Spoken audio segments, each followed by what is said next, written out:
Buenos días, buenas tardes y buenas noches. Un gusto saludarles. Romy Torres aquí presente para darles el inicio a esta exposición sobre el romanticismo, donde estará nuestro compañero Roberto Flores, José Simón, Maritza Vargas y yo, mi persona, para estar acompañándoles en esta presentación, justamente para la clase de Historia de la Música. Veremos muchas cosas interesantes, conoceremos ciertas obras, conoceremos pinturas también de esta época, del romanticismo, donde viene mucho lo que ya la experimentación humana, el sentimiento puro y la expresión, conocerse un poco mejor a uno mismo en esta época y qué datos interesantes y qué cambió en la persona al momento de este tiempo. Sin más preámbulos, pues empezando un poco con unos fichas interesantes. El romanticismo empieza en 1790 hasta el año 1880. Se origina paralelamente pues, en Alemania y el Reino Unido. Va teniendo una ruptura con el clasicismo en ese tiempo.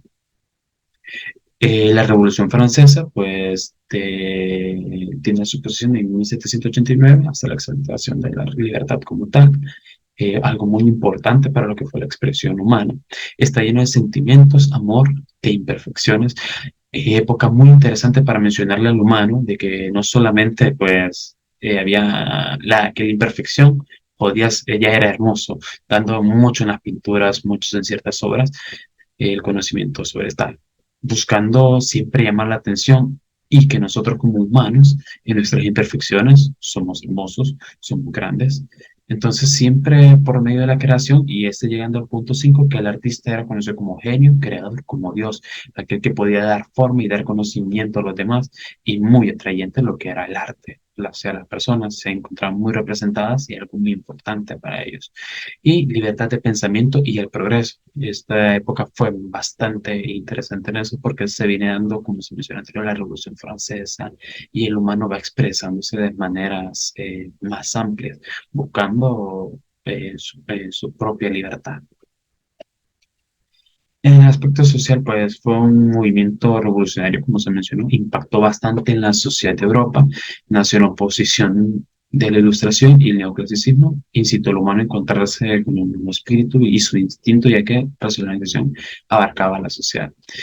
María Adelaida Ruedo fue directora de un programa de teatro musical, donde ella nos menciona una voz que nos conecta sobre lo esencial de las personas y que además nos enseña a asumir el mundo. Muy interesante ese aspecto porque nos menciona que en las mismas representaciones es la voz del humano y nos hace entender cómo es el mundo de verdad y cómo nosotros lo afrontamos y qué nosotros pasamos. Justamente aquí podemos ver una pintura con la expresión humana, posiblemente entre una situación. Como otro aspecto social muy importante que fue aquí, las principales expresiones artísticas fue la pintura, la música, el ballet, la ópera y el teatro, que fueron muy grandes en este momento. Representantes muy destacados, Victor Hugo, George Pizet. El recorrido artístico de los docentes pues, destacó la riqueza cultural que nació en esa época, el sentimiento como el patriotismo y el nacionalismo que se ilustra en la siguiente pintura, que es la que tenemos aquí, que es la libertad guiando al pueblo. Podemos ver justamente cómo personas luchando y la bandera de Francia representándose en la revolución contra los demás, buscando su expresión y peleando entre los demás su propia libertad.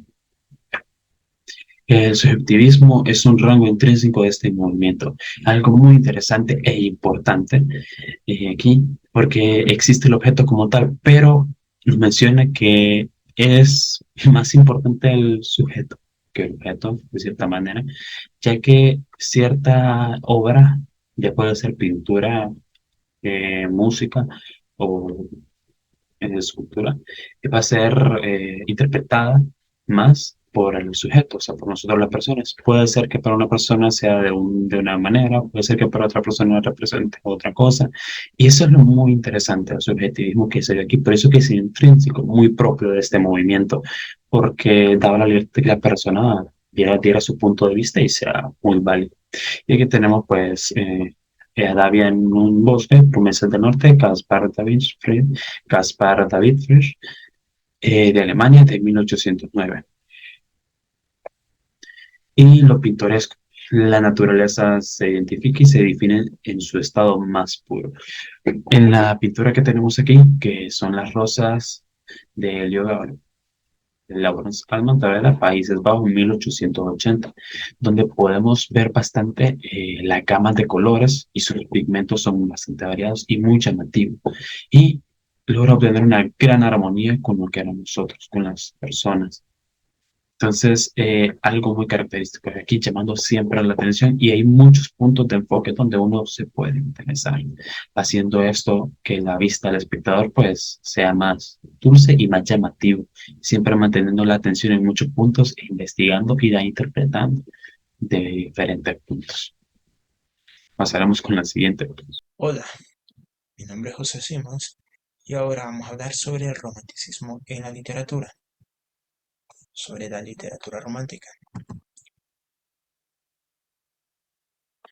Para comenzar, hay que saber que en el siglo XIX el romanticismo literario sentirá obsesión por la música.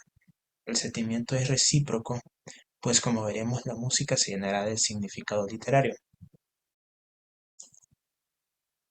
Los escritores románticos, los alemanes de manera especial se sienten como en su casa cuando de música se habla.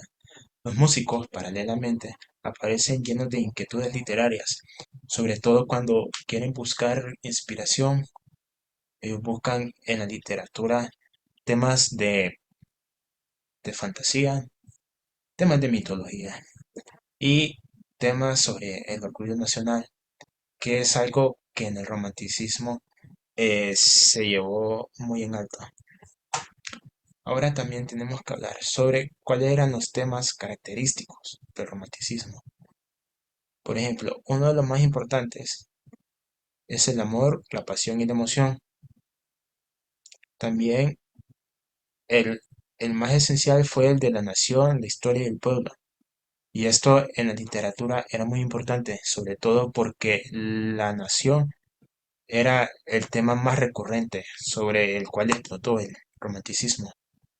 La religión, las mitologías nórdicas y la espiritualidad. Esto de las mitologías nórdicas lo vamos a ver más adelante cuando el romanticismo se rega por toda Europa. Ya por las partes de Rusia y Alemania, ahí es donde meten este aspecto de las mitologías nórdicas. El imaginario fantástico medieval, la muerte con énfasis en el suicidio. Y aquí hay algo muy importante, porque dice que en la literatura, si el protagonista termina vivo, no es literatura romántica. Entonces ellos trataban de terminar siempre con un poco de tragedia. Y el paisaje como metáfora del mundo interior del sujeto. Y aquí es donde esto nos lleva al punto de que aquí ya no, las reglas ya no están muy sujetas a la norma, sino que ya se guían por lo que ellos sienten, por sus sentimientos. Otra característica importante es un fuerte idealismo. Este movimiento fue extremadamente idealista, no solo a nivel artístico, sino político y social. No extraño que los artistas del romanticismo se involucraran con causas políticas o movimientos espirituales diversos. Y otra característica muy importante, sobre la cual también los músicos buscaban inspiración cuando iban a la literatura, era la exaltación en la fantasía. El movimiento romántico se caracteriza por dar rienda suelta a la fantasía, los sueños, lo sobrenatural y la provocación, tanto en las expresiones artísticas como en la literaria. Cuando les hablé de que en el romanticismo no se apegaba tanto a una regla o a una norma, esta característica lo explica: la rebeldía ante las reglas del arte y la literatura. Los artistas del romanticismo se opusieron a la rigidez de la academia y se separaron de las reglas tradicionales, lo que favoreció a una explosión de innovación artística. Ahora, ya que estamos hablando de literatura, vamos a hablar de algunos de los exponentes más importantes. Tenemos a Johann Wolfgang von Goethe, que una de sus obras más representantes fue Las desventuras del joven Werther. Y esta obra, de hecho, en Italia, una de las primeras obras románticas que se hicieron fue inspirada en esta obra. También tenemos a Lord Byron, que él tenía a Caín y las peregrinaciones de Childe Harold, y a Victor Hugo, con Los Miserables, que creo que es la más famosa en todos estos. Y el Goethe, del que habíamos hablado, el que escribió Werther. Y la escribió en 1774. Permanentemente fue inspiración y obsesión de los músicos románticos, los que buscaban de la literatura para inspirarse. Y aquí tenemos un texto de Fausto de Goethe. Ahora, para terminar, hablaremos sobre qué pasó con el romanticismo en Europa. El romanticismo en Europa fue sumamente popular y de hecho llegó hasta América. El romanticismo alemán fue el primero en expandirse.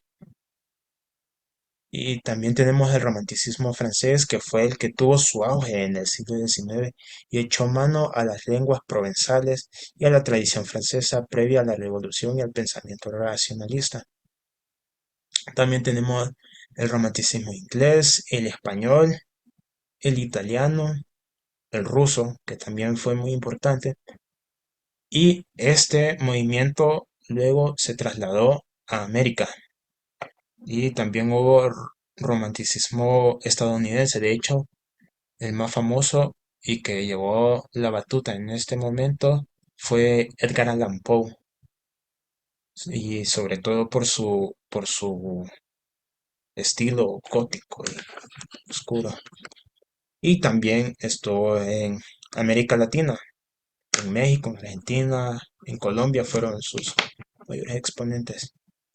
Ahora, cabe recalcar que el romanticismo fue uno de los movimientos literarios más inspiradores, y aunque como movimiento de época ya terminó, ya pasó y le dio paso, relevo a los movimientos siguientes, todavía sigue siendo importante e inspiración para muchos escritores y poetas hasta el momento. Muchas gracias. Muy bien, mi nombre es Roberto Flores. Esta es la parte donde yo voy a hablar sobre el romanticismo en la música. Esta parte muy importante en esta época, el romanticismo musical. Este abrió una brecha entre la creación y la expresión individual. Sobre todo por ello, los autores de esta época tuvieron la oportunidad de experimentar por medio del rompimiento de ciertas normas de la música tradicional, pues antes de esta época la gran mayoría de las composiciones se realizaban por encargos musicales. Bueno, quiere decir que aquí alguien de la nobleza o alguien que tenía un cargo muy poderoso contrataba y patrocinaba a un músico para que le creara obras con las demandas específicas que ellos les daban. Pero aquí, ya en el romanticismo, es por primera vez que el músico ya tiene la oportunidad de crear composiciones por el mero placer de la expresión. Aquí ya los artistas románticos buscaban con ímpetu la originalidad, intentando librarse de las costumbres musicales. Así que algunas de las características musicales más conocidas es la mayor utilización de cromatismo y cambios armónicos y tonalidades menores. También la armonía muy colorida, intensa y a veces ambigua. El uso frecuente de la modulación, cambio de tonalidad, lo cual le requiere al espectador más atención. Crecimiento en la importancia del virtuosismo. Inclusión de nuevos instrumentos musicales en la orquesta sinfónica, que está aumenta de tamaño en la orquesta y en un mayor número de músicos. También variedad en estilos musicales, incluyendo actuaciones de danzas folclóricas y elementos nacionales. También fomentó la improvisación y apreciación de los exóticos. Y aquí fue la cúspide de la utilización del piano, tanto en forma individual como en la orquesta sinfónica, gracias a su cualidad expresiva. Así que tenemos algunos formatos populares del romanticismo musical. El nocturno, que es una pieza musical misteriosa, sensible, destinada a ser tocada por la noche. Una de las formas más aclamadas por Chopin. De Chopin. Preludio es una composición breve que sirve como una introducción a una obra principal y más extensa. No posee una estructura determinada. También tenemos lo que es la fantasía, que es otra composición con base en improvisación. Tiene bases musicales de la sonata, pero con mayores libertades. También tenemos la sinfonía, que es una composición para orquesta sinfónica que convencionalmente posee movimientos, cuatro movimientos. Y el estudio, una pieza compuesta para músico solista, es el estudio de determinada disciplina técnica o un ejercicio difícil de ejecutar. Así que tenemos algunos instrumentos musicales del romanticismo. El flautín, también conocido como pícolo, que es un instrumento orófono de viento madera, de tono agudo, penetrante, es similar a la flauta cerveza, solo que más pequeño. También tenemos el corno inglés, que es un instrumento musical aurófono de madera, derivado del oboe por su construcción. También tenemos el contrafagot, que es un instrumento musical aurófono de la familia de viento y madera y de lengüeta doble, que emite un sonido grave. También tenemos lo que es el saxofón, que es un instrumento musical de la familia de los instrumentos de viento madera, generalmente hecho de latón, que consta de una boquilla con una caja simple. También tenemos la tuba o bajo, que este es un instrumento de viento madera, timbre, algo oscuro y sonido retumbante. También tenemos el piano, que es el gran instrumento del romanticismo que permite la mayor expresividad, como hemos mencionado anteriormente, que es el instrumento de percusión y de cuerdas percutidas que toca sonidos graves y agudos al mismo tiempo. Algunos de los principales compositores, pues tenemos a Felix Mendelssohn, que fue un compositor y director de orquesta y pianista en música romántica alemán. También tenemos al romanticismo original, al romántico original, que es Ludwig van Beethoven, que fue desde 1770 a 1827. Este fue un compositor, director de orquesta, pianista y profesor de piano alemán. Muchos sabemos de las grandes contribuciones que hizo Beethoven en esta época.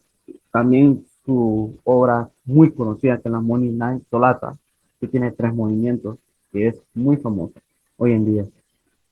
También tenemos a Frédéric Chopin, que fue desde 1810 y a 1849, que muchos lo conocemos como uno de los mejores pianistas de todos los tiempos.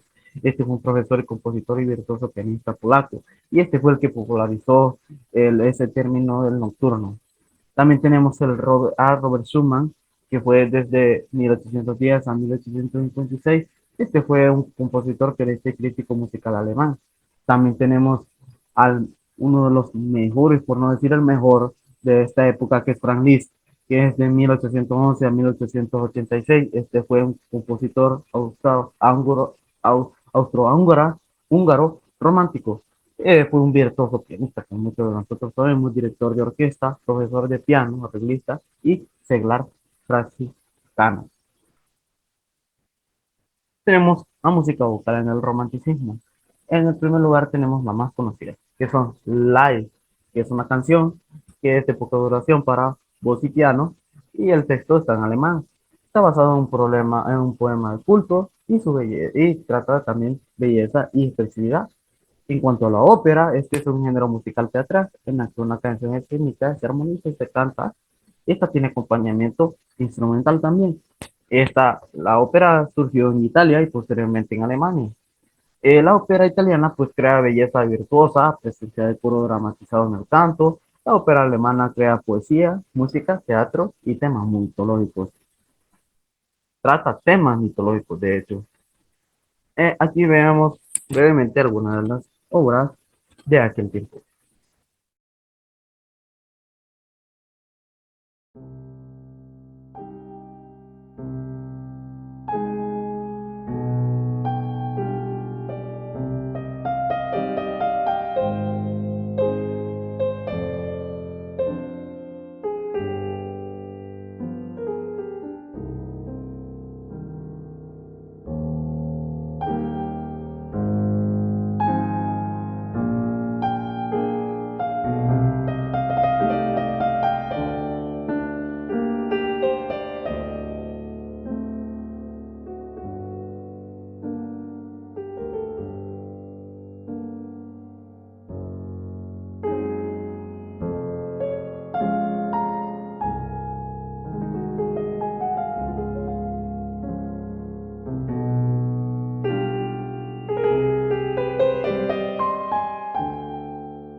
Hola, mi nombre es Marisa Vargas y vamos a hablar acerca del romanticismo en las artes plásticas.